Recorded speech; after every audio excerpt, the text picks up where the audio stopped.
Hello to all you viewers. We're back with another Q&A video, and I thank all of you who've posted questions. Let's begin. During your time with the Luccheses, how much influence did a Musso have on the street? Was he more of a figurehead, or did his word actually matter?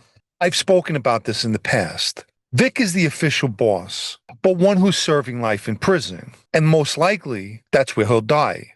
I'll put it this way. His word had enough influence to change the family's power base from the Bronx to Brooklyn. During your time, how many members from other families had gambling operations going on that you knew about? I've also discussed this topic. Every crew of every family has gambling as one of their rackets. Would you consider looking into lesser-known U.S. Cosa Nostra families, such as St. Louis, Kansas City, Detroit, etc.? It's possible. They're not specifically in my wheelhouse, but who knows? Whatever happened to Patty Dellorusso? Is he shelved? I know that he no longer holds an administrative position, and I've never heard anything of him being shelved. What was your friend John Santori's opinion of a Musso and Casso?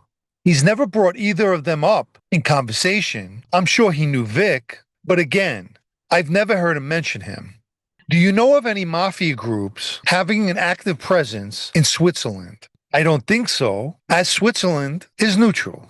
I'm just kidding. Honestly, I don't know. Are you looked at more favorable in the life if you have a gumbara? A gumbara is a friend. Maybe you mean gumara. In either case, the answer is no. In your former life, if someone disappeared, were you able to talk about him, wondering what happened, or was that viewed as being sympathetic, which might be bad for you? During my time, people weren't disappearing. However, years ago, when this took place, it was best to remain silent because it could be taken the wrong way, and as the saying goes, curiosity killed the cat. In regard to the vow of omerta, if one speaks to the press about issues unrelated to Cosa Nostra, is that considered breaking the vow? There seems to be differing opinions on this. Can there be only one true answer? Look, as a member of that life, you should not be speaking into a microphone about anything. Others who have done so in the past were viewed unfavorably, but it really depends on who's judging. That's the true answer. A boss or an administration of one family may view it as harmless, and others may view it completely different. If a captain is promoted to a family's administrative position, were they still able to keep their old rackets, or was it to be passed to their successor of the crew? In that world, no one wants to give up their urns. So in most instances, someone would be put in charge to handle the rackets. If he does give them up to his old crew, that's on him. Here's a question outside of YouTube. What's the penalty for an improper introduction? For example, no third party. And did you hear of anyone getting reprimanded for this? Personally, no. I've never heard of somebody being reprimanded for that type of scenario. But with that said, you cannot introduce yourself to another member. Do you think the violence is so prevalent in Canada because they don't have the death penalty, and I believe their max sentence is 15 to life? Well, to begin with, you can receive life in prison in Canada. What they don't have is a direct equivalent to the RICO Act that we have in the United States. It remains my opinion that Canadian criminals are just used to violence, no matter what the laws may be. Did Freddie Santorelli ever go to the Cigar Lounge or any other Brooklyn crew hangouts during your time in the life? I've never seen Freddie Boy in the Cigar Lounge. If he did go, it was when I wasn't around. As far as other Brooklyn spots, I honestly have no idea. To your knowledge, was Jerry Ciori and Vito DeFalco in Joey Amato's crew? I don't believe so. I knew DeFalco as Victor. Anyway, I think that both of them were in Little Robert D'Onofrio's crew. How does one make their bones in current times for the mob? The operative word is current, and in present day, there's not much hint of the old school mob, so I'm unable to answer that question. There are guys that are members now that couldn't kill a turkey on Thanksgiving, let alone go on a piece of work. The qualifications for being a wise guy have dramatically changed over the years. In your opinion, why was Tommy DeSimone killed? One of the motivating factors is that he killed Foxy and Billy Bats, which infuriated the Gotti crew. who pushed to have him killed. The Luccheses, specifically the Vario crew, couldn't defend DeSimone, their associate, because he was in violation. Here's another question sent to me outside of YouTube. What's your opinion regarding the present recurring theme, as per my sources, on the street, etc.? Do you believe active members are really spilling their guts to podcasters?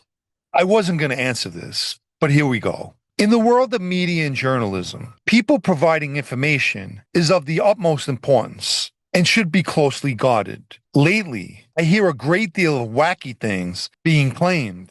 What I can say is it goes with the social media territory. It seems that people want to self-appoint themselves as the kings of gossip. And that's great, but is it factual or just gossip? Anyone can claim to be plugged in.